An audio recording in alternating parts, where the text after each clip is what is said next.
Deform બારનો મતલબ થાય છે HYSD બાર, હાઈ યીલ્ડ સ્ટ્રેન્થ ડિફોર્મ બાર, કે જેને આપણે કોલ્ડ ટ્વિસ્ટેડ ડિફોર્મ બાર પણ કહીએ છીએ, બરાબર ને. CTD બાર, ટોર બાર કંપની છે, તો ટોર બાર તરીકે પણ ઓળખવામાં આવે છે.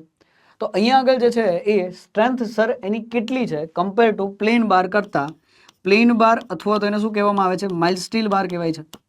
તો પ્લેન અથવા તો માઇલ્ડ સ્ટીલ બાર કરતા સ્ટ્રેન્થ કેવી છે, વધારે છે, ઓછી છે, કેવી છે? તો કેવી છે સર? વધારે છે, બરાબર ને. કેટલી વધારે છે? પ્લેન બાર કરતા સ્ટ્રેન્થ વધારે. કોરુગેટેડ બાર પણ આને કહેવાય છે, હે ને.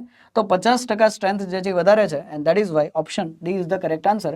તો સર 50% સ્ટ્રેન્થ વધારે છે, અને 50% સ્ટ્રેન્થ વધારે હોવાનું કારણ શું છે? તો એક તો પહેલું કારણ છે સર બોન્ડ સ્ટ્રેન્થ વધારે હોવાનું, કે એની અંદર જે છે આપણે રિબ્સ પ્રોવાઈડ કરેલી છે, બરાબર. અને બીજું સર કારણ શું છે કે પ્લેન બારમાં પ્રોબ્લેમ શું હતો? પ્લેન બારની અંદર પ્રોબ્લેમ હતો પ્લાસ્ટિક રિજિયનનો. તો પ્લાસ્ટિક રિજિયન જે છે આનો જે પ્રોબ્લેમ હતો એ પ્રોબ્લેમને આપણે હટાવી દીધો છે. અને કઈ રીતે સર હટાવ્યો છે? તો ઓબ્વિયસલી કોલ્ડ વર્કિંગ પ્રોસેસથી. તો કોલ્ડ વર્કિંગ પ્રોસેસ CWP લખી દઉં છું. કોલ્ડ વર્કિંગ પ્રોસેસ જે છે એની અંદર બેઝિકલી શું હોય છે સર? તો આપણે યીલ્ડ પ્લેટોને રિમૂવ કરીએ છીએ. કોને આમાં રિમૂવ કરીએ છીએ આપણે? યીલ્ડ પ્લેટુ જે છે, એટલે કે લોઅર યીલ્ડ પોઈન્ટ, કે જ્યાંથી આપણી સ્ટ્રેન્થ ડિસાઇડ થાય છે, એને તમે આની અંદર જે છે એ રિમૂવ કરી દો છો, જેના કારણે જે ડિફોર્મેશન એક્સેસિવ થાય છે એ ઓછું થઈ જાય છે, બરાબર. જેના કારણે અલ્ટિમેટ સ્ટ્રેન્થ ઘટતી નથી, અને ઓવરઓલ સ્ટ્રેન્થ જે છે તમને કેવી મળે છે? કોરુગેટેડ બારની અંદર વધારે મળે છે. તો તમે એમ કહો કે HYSD બારની અંદર તમને વધારે મળે છે. બહુ સીધું અને સાદું કારણ છે. બીજી વસ્તુ સર, તો અહીંયા યીલ્ડ પ્લેટું રિમૂવ થઈ ગયું તો આપણે શું કરીએ છીએ? તો યીલ્ડ પ્લેટું રિમૂવ થઈ ગયું તો સર કંઈક તો જુગાડ કરવો પડશે. બિલકુલ સર કરવો પડશે. તો આપણે શું કરીએ છીએ અહીંયા આગળ?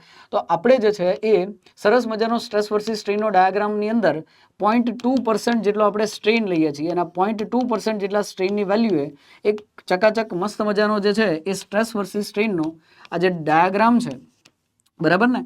તો એમાં શું કરીએ છીએ? 0.2% જેટલો સ્ટ્રેઇન લીધો, અને આ લાઇનના કરસ્પોન્ડિંગ એક સરસ મજાનો જે છે ટેન્જન્ટ ડ્રો કર્યો, જે જગ્યાએ પોઈન્ટ ફિક્સ થાય છે, એટલે કે આપણો જે ગ્રાફ છે એને ઇન્ટરસેક્ટ કરે છે, એ પર્ટિક્યુલર જે પોઈન્ટ છે એને આપણે નામ આપી દીધું યીલ્ડ પોઈન્ટ અથવા તો યીલ્ડ સ્ટ્રેન્થ નામ આપી દીધું. તો this is nothing but the yield strength.